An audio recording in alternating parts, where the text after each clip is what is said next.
Hello friends, Radhe Radhe. તો આજે હું તમને રેસ્ટોરન્ટ સ્ટાઇલ સ્વામિનારાયણ પાલક પનીર બનાવતા શીખવાડીશ। અહીંયા મેં 2 જોડી પાલકની લીધેલી છે। પાલકને આપણે ધોઈ લીધેલી છે। હવે આપણે એને બાફી દેવાની છે। તો મેં કુકરના અંદર 2 ગ્લાસ પાણી એડ કર્યું છે।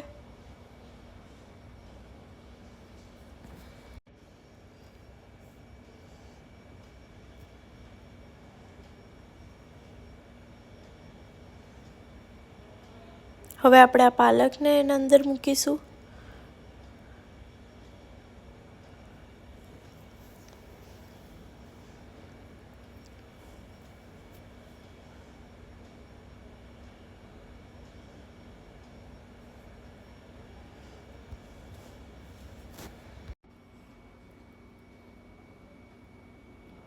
આપણે આના અંદર 5 થી 6 લીલા મરચાં એડ કરીશું, સ્વાદ અનુસાર મીઠું, અને આને બાફવા મૂકી દઈશું। આપણે આમાં 3 થી 4 સીટી વગાડવાની છે કુકરમાં, જેથી પાલક બફાઈ જાય।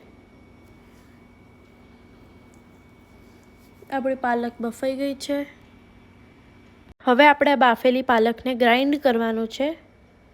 અહીંયા મેં 4 ટામેટાં લીધા છે, એને બી આપણે ગ્રાઇન્ડ કરીને એનો પેસ્ટ બનાવી દેવાનો છે।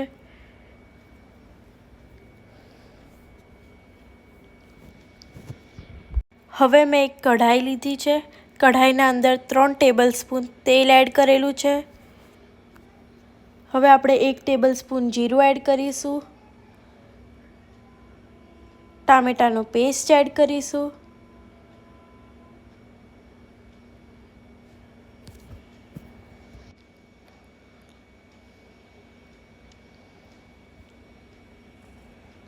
મેં અહીંયા 1 ટેબલસ્પૂન હળદર એડ કરી છે,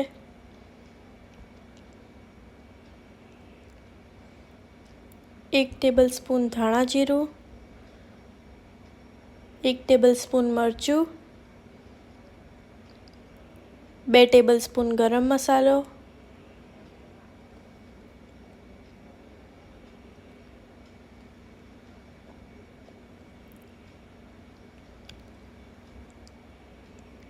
સ્વાદ અનુસાર મીઠું એડ કરવાનું,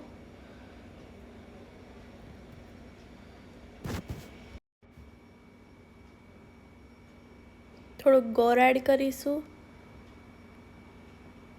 થોડી કસ્તુરી મેથી,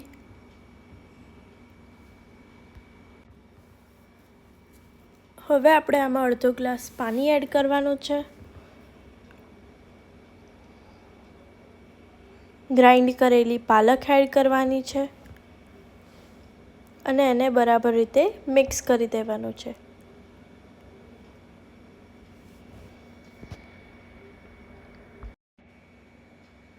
હવે આપણે આને ઢાંકીને 10 થી 15 મિનિટ સુધી બનવા દેવાનું છે।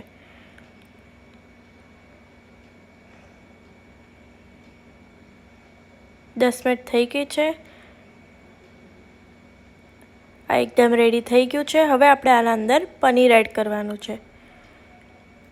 જો તમારે હોમમેડ પનીર બનાવવું હોય તો એની રેસીપી મારા ડિસ્ક્રિપ્શનમાં છે।